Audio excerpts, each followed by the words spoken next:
Hi, I'm Claire Notman, Programming and Communications Coordinator at the Museum of Healthcare at Kingston. And today I'm talking to Victor Drazilov, who's written a blog post about temporary hospitals in Kingston.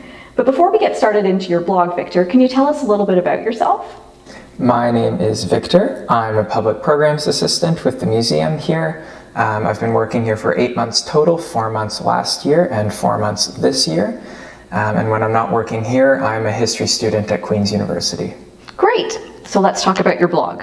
What made you want to write about the subject of temporary hospitals in Kingston? Well, one day I was researching just for other projects, and I stumbled upon the work of a previous research fellow with the museum.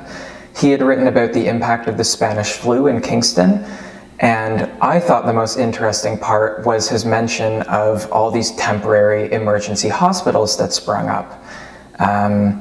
This would have been 1918, and it was not the focus of his work, but I found it to be the most interesting because I lived within easy walking distance of most of the buildings he was talking about. So I couldn't believe that there were all these buildings right where I lived that I'd walked past every day and never known had at one point been a hospital. That's great. That's really great. And so is there anything in your research that you had to leave out just to keep the blog within a reasonable length? Luckily not within my research. I was able to get across pretty much all of the straight information that I wanted to. I definitely could have gone more with the conclusion that I tack onto the end of the blog. I could have spoken a lot more on that subject, but that would have made it way too long. So okay, great. So you had to do a little bit of editing. A little bit, yeah. And so how long did the whole research editing process take? Well, I was very lucky. In my case, most of the research had already been done for me by that previous research fellow. So it only took me a couple weeks to write it, fitting it in with the other tasks I have to do here. So I got very lucky that most of it had been already done. Okay, so what was the hardest part about the process? Definitely writing the blog clearly and succinctly. There were 3 components to it, which was the factual information about the hospitals, the context around those hospitals, and the Spanish flu in Kingston and whatnot, and then the conclusion where I talk about the study of history more broadly. Trying to get all of that information across in a decently short blog post was definitely the challenge.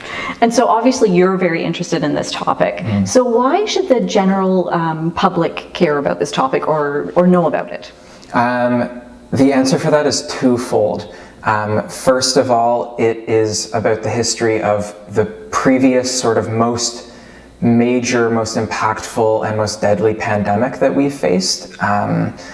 And given that we're currently experiencing the COVID-19 pandemic, it is always good to be looking back on the things that we did before, figuring out why we did them, how we can do them better this time. There's a reason that the phrase is famous: those who don't learn from history are condemned to repeat it. But the other answer is that I think everybody should know everything in history. I am a history student. I think it's just good to know events like this. I find it sort of grounds me in a historical narrative, and it gives me the context for where I am and what I'm doing in life.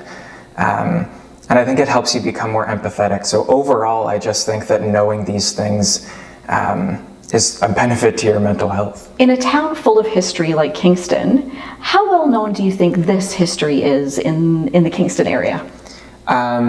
Definitely not very well known outside of that original research fellow's document. There isn't any widely available public information about this. It's a lot of obscure archives that he had to pull from. It's definitely not as well known as the pieces of our history, like being the first capital, that we push more for tourism reasons, because it's definitely more depressing and darker history. But I think that might be all the more reason to make sure that it is told, because the people involved in the story in these hospitals were just average people like us. So I think their story deserves to be told. Great. And so Kingston set up temporary hospitals. Did other cities or towns have to do that as well? Definitely they did. I go over in the blog why Kingston was affected more than the average town that you might expect from a town its size. But I don't have the details outside of the Kingston area. So Kingston was definitely harder hit, but similar things did happen across Canada as well.